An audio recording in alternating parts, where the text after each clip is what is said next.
সবাইকে স্বাগত এশিয়ার দেশ সংবাদে। দর্শক, পুরো সংবাদ জুড়ে আপনাদের সঙ্গে আছি আমি আনোয়ার রাজ। এবার বিস্তারিত। আকস্মিক বন্যার পর এখন শেরপুরের 4 নদীর পানি বিপদসীমার নিচ দিয়ে প্রবাহিত হচ্ছে। নদীর পানি কমলেও বন্যা যেদিক দিয়ে নেমে যাচ্ছে সেসব অঞ্চল প্লাবিত হচ্ছে। শেরপুর এখনো পর্যন্ত পানিতে ডুবে 11 জনের মৃত্যুর খবর পাওয়া গেছে। প্রতিনিধিদের তথ্যচিত্রে বিস্তারিত জানাচ্ছেন আরব ইসলাম হিমু। নতুন করে বৃষ্টি না হওয়ায় পাহাড়ি ঢলের পানি কমতে শুরু করেছে ময়মনসিংহ ও শেরপুরে। তবে নেত্রকোনায় ঢলের কারণে পানি এখনো বাড়ছে। এতে দুর্ভোগ কমছে না স্থানীয় বাসিন্দাদের। এদিকে বন্যা পূর্বাভাস ও সতর্কীকরণ কেন্দ্রের দেওয়া প্রতিবেদনে জানানো হয়েছে, ময়মনসিংহ বিভাগের কংস, সিচিরাম, শামেশ্বরী ও পুরাতন ব্রহ্মপুত্র নদ নদীগুলোর পানি বাড়ছে। আমরা কেউ একটা রাস্তাঘাটও দেন না, আমরা এরকম অসুবিধা থাকতেছি, আমরা কেউ সাহায্য সহায়তা করে না। 8 দিন ধরে আমরা খাওয়া দাওয়া কি সব বন্ধ। আমরা 2-3টা চিরামুড়ি আইনা আমরা খায়া জীবন বাঁচাইতেছি।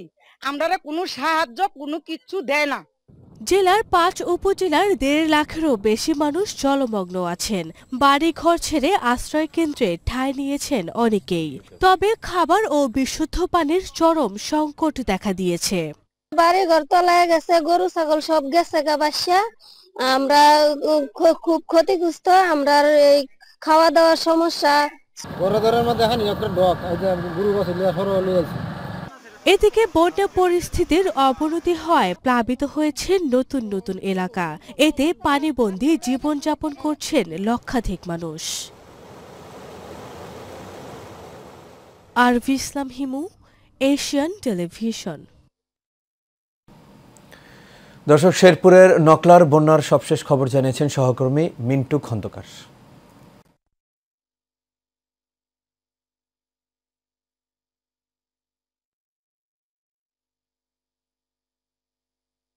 শেরপুরের বন্যার পরিস্থিতি উন্নতি হয়েছে, উজানের পানি ধীরে ধীরে নামতে শুরু করেছে, কিন্তু এখনো বানবাসীর দুর্ভোগ কমেনি। শেরপুরের নিম্ন অঞ্চলগুলো পানিতে তলিয়ে রয়েছে, বেশ কিছু বাড়িঘরও তলিয়ে রয়েছে। এই মুহূর্তে আমি আছি শেরপুর নকলা উপজেলার 2 নং নকলা ইউনিয়নের দনাগোসা গ্রামে। এই সড়কটি 3 দিন পর পানির নিচে থাকায় আজ জেগে উঠেছে। রাস্তার অনেকাংশেও পানি রয়েছে। বানবাসী মানুষের ত্রাণের সংকট রয়েছে, যদিও জেলা প্রশাসন, উপজেলা প্রশাসন, সেনাবাহিনী, স্বেচ্ছাসেবী সংগঠন, উপজেলা বিএনপির পক্ষ থেকে ত্রাণ বিতরণ করা হচ্ছে। তা চাহিদার তুলনায় অপ্রতুল। এই ছিল শেরপুর নকলা থেকে সর্বশেষ বন্যা পরিস্থিতির খবর। ছাত্র জনতার অভ্যুত্থানের প্রথম শহীদ রংপুর বেগম রোকেয়া বিশ্ববিদ্যালয়ের শিক্ষার্থী আবু সাইদকে সন্ত্রাসী বলে কটূক্তি করায় লালমনিরহাটের বরখাস্ত নির্বাহী ম্যাজিস্ট্রেট তাপসী তাবাসসুম উর্মিকে আইনের আওতায় আনার দাবিতে পীরগঞ্জে মানববন্ধন অনুষ্ঠিত হয়েছে।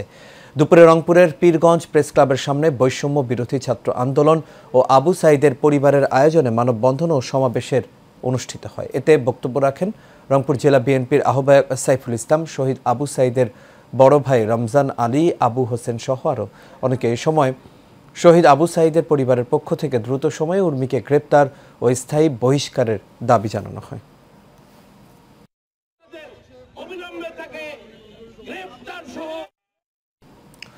ভোলায় 2টি দেশীয় আগ্নেয়াস্ত্র, 7 রাউন্ড তাজা গুলি ও বিপুল পরিমাণ দেশীয় অস্ত্রসহ একজন দুর্ধর্ষ ডাকাত এবং এক সন্ত্রাসীকে আটক করা হয়েছে। সোমবার ভোররাতে কোস্টগার্ড দক্ষিণ জোনের সদস্যরা পৃথক 2টি অভিযান চালিয়ে তাদের আটক করে। কোস্টগার্ড দক্ষিণ জোন কার্যালয়ে এক প্রেস ব্রিফিংয়ে জানানো হয়, মোহাম্মদ কামালের নেতৃত্বে কুখ্যাত ডাকাত দল এবং মোসলে উদ্দিনের নেতৃত্বে একটি সন্ত্রাসী দল স্থানীয় জনসাধারণ এবং জেলেদের জিম্মি করে চাঁদাবাজি, জমি দখল ও বিভিন্ন অপকর্ম পরিচালনা করে আসছিল। গোপন সংবাদের ভিত্তিতে তাদেরকে গ্রেপ্তার করা হয়েছে।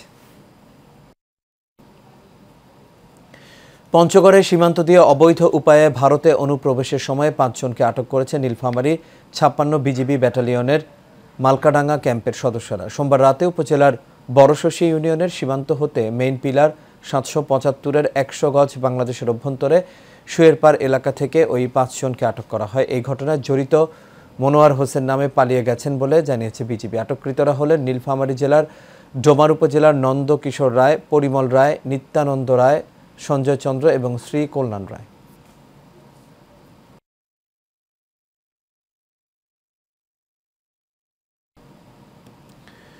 বৈষম্য বিরোধী সার্ভে ডিপ্লোমা ইঞ্জিনিয়ার্স ছাত্র পেশাজীবী অধিকার পরিষদের 10ম গ্রেড বাস্তবায়নের দাবিতে দ্বিতীয় দিন অনির্দিষ্টকালের কর্মবিরতি অবস্থান ধর্মঘট পালিত হয়েছে। দুপুরে রংপুর জেলা প্রশাসক কার্যালয়ের সামনে ডিপ্লোমা ইঞ্জিনিয়ার সার্ভেয়ার আয়োজিত অবস্থান কর্মসূচিতে সার্ভেয়ার নেতারা জানান, সরকারের বিভিন্ন দপ্তরের কর্মরত সকল সার্ভেয়ার ডিপ্লোমা প্রকৌশলীদের দ্বিতীয় শ্রেণী পদমর্যাদা ও 10ম গ্রেড প্রদান করতে হবে। দাবি না মানা হলে এই আন্দোলন আরও তীব্র হবে।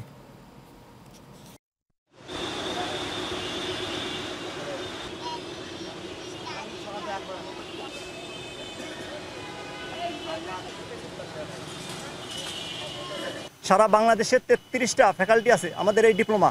এই 33টার মধ্যে সবাই দ্বিতীয় শ্রেণীতে উন্নীত হয়েছে এবং তারা দ্বিতীয় শ্রেণী অর্থাৎ 10ম গ্রেড পদমর্যাদার বেতন পেলেও শুধু সার্ভে ডিপ্লোমারাই আমরাই শুধু 14, 15, 16 গ্রেডের বেতন উত্তোলন করছি।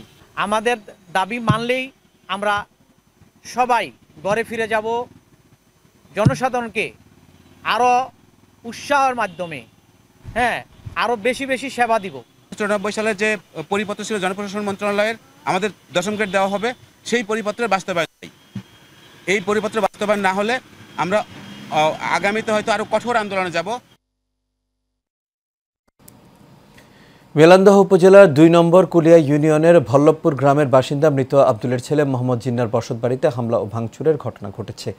ভুক্তভোগী জানান, প্রতিবেশী মৃত আফসার আলীর ছেলে আব্দুল সাত্তার গংদের সাথে ভূমি সংক্রান্ত বিরোধ চলে আসছিল। পারিবারিকভাবে আলোচনার মাধ্যমে সকল বিরোধ নিষ্পত্তি করা হয়েছে, কিন্তু বিনা কারণে তার বাড়িতে হামলা চালিয়ে এই ভাঙচুর করা হয় বলেও অভিযোগ করেন তিনি।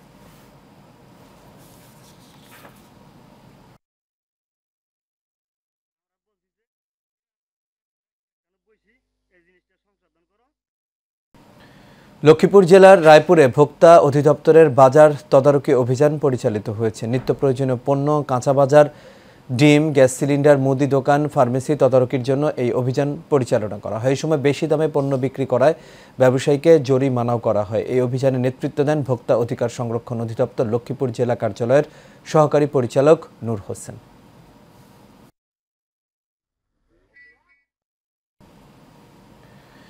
কাল মহাষষ্ঠীর মধ্য দিয়ে শুরু হবে শারদীয় দুর্গাপূজা, তাই মানিকগঞ্জে চলছে শেষ মুহূর্তের প্রস্তুতি। যদিও গত বছরের তুলনায় জেলায় পূজা মণ্ডপের সংখ্যা কমেছে 61টি, তবে জেলার 513টি পূজা মণ্ডপে নিরাপত্তা নিশ্চিত করতে পুলিশের প্রায় 600 সদস্য কাজ করবেন বলে জানিয়েছে পুলিশ প্রশাসন। কোনো ধরনের অপ্রীতিকর ঘটনা ছাড়াই পূজা উদযাপন হবে, এমনটাই প্রত্যাশা সকলের।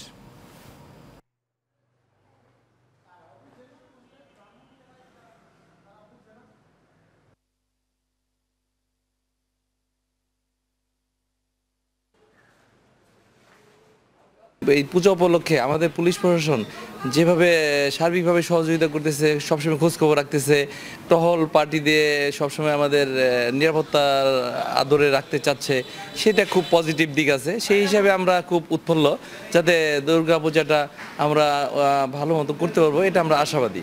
সুন্দরভাবে, সুষ্ঠু এবং বিশৃঙ্খলাবিহীনভাবে আমরা আশাবাদ ব্যক্ত করতেছি। আমাদের সেভাবে আমাদের ডেভেলপমেন্ট করা আছে, কোনো প্রকার বিশৃঙ্খলা হওয়ার কোনো সম্ভাবনা নাই এবং খুব ভালোভাবে পূজাটা উদযাপন হবে বলে আমরা আশা করি।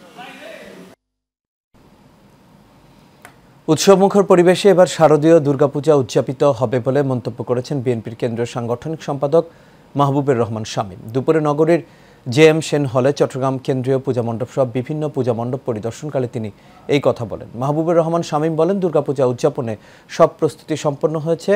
শঙ্কামুক্ত পরিবেশে দুর্গাপূজা উদযাপনে বিএনপি নেতাকর্মীরা পাশে থাকবে বলেও জানান তিনি।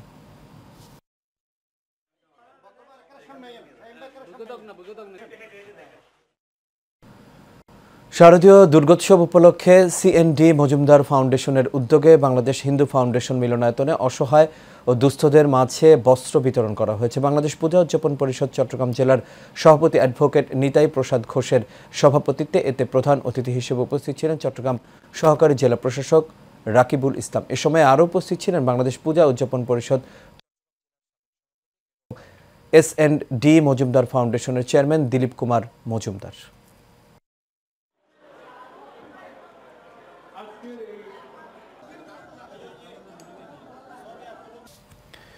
বিএনপিতে সন্ত্রাসীদের কোনো ঠাঁই নেই, বিএনপি গণমানুষের দল বলে মন্তব্য করেছেন বীর মুক্তিযোদ্ধা মোহাম্মদ গিয়াসউদ্দিন। সোমবার বিকেলে নারায়ণগঞ্জের সিদ্ধিরগঞ্জের ৪ নম্বর ওয়ার্ড হাজী ফজলুল হক মাঠে নারায়ণগঞ্জ জেলা তরুণ দলের উদ্যোগে সন্ত্রাস, নৈরাজ্য, চাঁদাবাজির বিরুদ্ধে আয়োজিত সমাবেশে প্রধান অতিথির বক্তব্যে এই কথা বলেন তিনি। নারায়ণগঞ্জ জেলা তরুণ দলের উদ্যোগে টি.এইচ.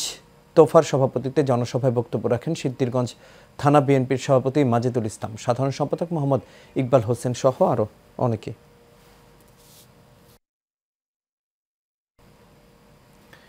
নওগাঁর নিয়ামতপুরে উপজেলা কেন্দ্রীয় সমবায় সমিতি লিমিটেডের নির্বাচনে বিনা প্রতিদ্বন্দ্বিতায় চেয়ারম্যান নির্বাচিত হয়েছেন আব্দুর রহমান বাবু। নির্বাচনে বিএনপিপন্থী ৮ জনের পূর্ণাঙ্গ প্যানেলের একক প্রার্থী থাকায় সকলকে বিনা প্রতিদ্বন্দ্বিতায় নির্বাচিত ঘোষণা করেন উপজেলা সমবায় সমিতি লিমিটেড নির্বাচন পরিচালনা কমিটির সভাপতি ও উপজেলা সমবায় অফিসার রেজাউল করিম। এ সময় উপজেলা পল্লী উন্নয়ন কর্মকর্তা হাবিবুর রহমান, নির্বাচন কমিটির সদস্য মাহবুব আলম, তানভীর আলম সহ সমবায় সমিতির সদস্যরা উপস্থিত ছিলেন।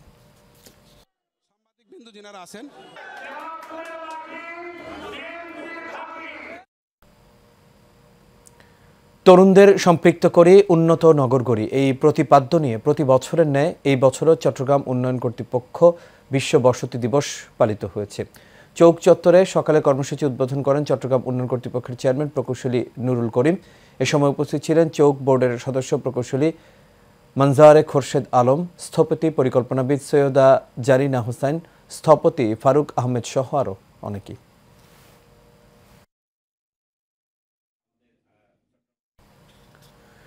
চট্টগ্রামের ফটিকছড়ির নাজিরহাট সিটি গার্ডেন স্কুল আয়োজিত চিত্রাঙ্কন ও ইংরেজি হস্তলিপি প্রতিযোগিতার পুরস্কার বিতরণ করা হয়েছে। সকালে বিদ্যালয় ক্যাম্পাসে এই অনুষ্ঠানের সভাপতিত্ব করেন স্কুলের প্রধান শিক্ষক এইচ.এম. হানিফ। প্রধান অতিথি ছিলেন বিশিষ্ট মিডিয়া ব্যক্তিত্ব লন্ডন প্রবাসী লিম ফাউন্ডেশনের চেয়ারম্যান মোহাম্মদ মাসুদুর রহমান। এ সময় উদ্বোধক ছিলেন স্কুলের পরিচালনা পর্ষদের সভাপতি রহমত উল্লাহ মিন্টু।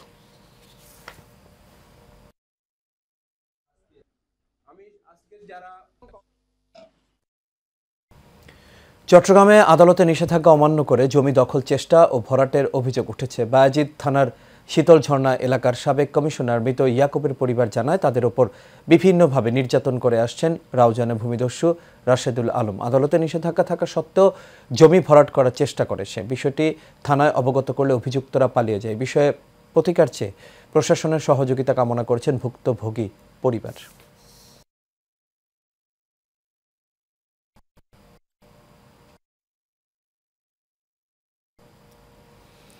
হবিগঞ্জের বানিয়াচংয়ে বসতবাড়ি বিক্রয়ের জন্য অগ্রিম টাকা নিয়ে দলিল না করে দরিদ্র কৃষককে হয়রানির অভিযোগ উঠেছে। শুধু তাই নয়, মিথ্যা মামলা দিয়ে হয়রানির পাশাপাশি জোরপূর্বক বসতবাড়ি থেকে উচ্ছেদের জন্য মামলাও করেছে প্রতিপক্ষ। বানিয়াচং উপজেলার ৫ নম্বর দৌলতপুর ইউনিয়নের দৌলতপুর গ্রামে এই ঘটনা ঘটেছে। বৃদ্ধ কৃষক রুসমত আলী জানান, প্রতিবেশী হবির মিয়া গঙ্গের বিরুদ্ধে এই ব্যাপারে বানিয়াচং থানায় একটি অভিযোগ দায়ের করেছেন। এই ব্যাপারে মামলার তদন্তকারী কর্মকর্তা এস.আই. রূপক বলেন, তদন্ত সাপেক্ষে আইনানুগ ব্যবস্থা গ্রহণ করা হবে। এখন বর্তমানে বুক দলে আছে আমরা কিনছি আজকে ৬-৭ বছর হয়েছে, দিব দিতেছে না। কিন্তু আমি এই আপডেটটা করি বর্তমান তত্ত্ব সরকার আছে, তত্ত্ব সরকারের কাছে আমরা বিচার জানাই। দিব কইরা দিচ্ছে না, হের মা ফোরা ওষু এরপর তো আর বেমানি করে এখন হে দলিল দেয় না, এখন হে দেশও মানে না, হে আমাদের উপরে মামলা করছে, আমরা মামলার জব দিছি। শতকরা ৯০ জনই কইতে আছে যে জায়গাটা এরা কিনে রাখছে, মানে দখল এরাই আছে। সাবেক মহাপরিচালকের আত্মীয় পরিচয়ে নানা অনিয়ম, দুর্নীতি ও স্বেচ্ছাচারিতার অভিযোগ উঠেছে ফায়ার সার্ভিস ও সিভিল ডিফেন্স নেত্রকোনা বারোহাট্টার warehouse inspector Mohammad Zahirul Islam ও Barhatta fire station leader Bipul Kumar ঘোষের বিরুদ্ধে। এই ঘটনায় বারোহাট্টা ফায়ার স্টেশনের ১২ জন স্টাফ প্রমাণসহ মহাপরিচালক বরাবর লিখিত অভিযোগের পরপরই অভিযোগকারী কয়েকজনকে সরিয়ে দেওয়া হয় অন্য স্টেশনে। যদিও সকল অভিযোগ অস্বীকার করেছেন warehouse inspector Mohammad Zahirul Islam ও লিডার বিপুল কুমার ঘোষ, আর তদন্ত সাপেক্ষে আইনগত ব্যবস্থা গ্রহণের কথা জানিয়েছেন ফায়ার সার্ভিস ও সিভিল ডিফেন্স অধিদপ্তরের মহাপরিচালক ব্রিগেডিয়ার জেনারেল মোহাম্মদ জাহেদ কামাল।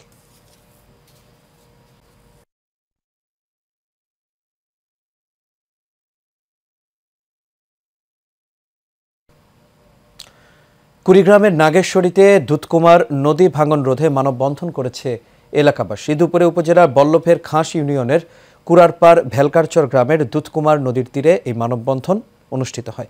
এ সময় বক্তব্য রাখেন বল্লভের খাস UP chairman Abdur Razzak, UP সদস্য মোহাম্মদ আলী, হবিবুর রহমান সহ আরও অনেকে। বক্তারা দাবি করেন 1 মাস থেকে দুধকুমার নদীর ভাঙনে ভেলকারচর ও রহমানের কুটি গ্রামের শতাধিক বসতবাড়ি, জমি নদী গর্ভে বিলীন হয়েছে। ভাঙনের মুখে রয়েছে 2 গ্রামের অসংখ্য বসতবাড়ি।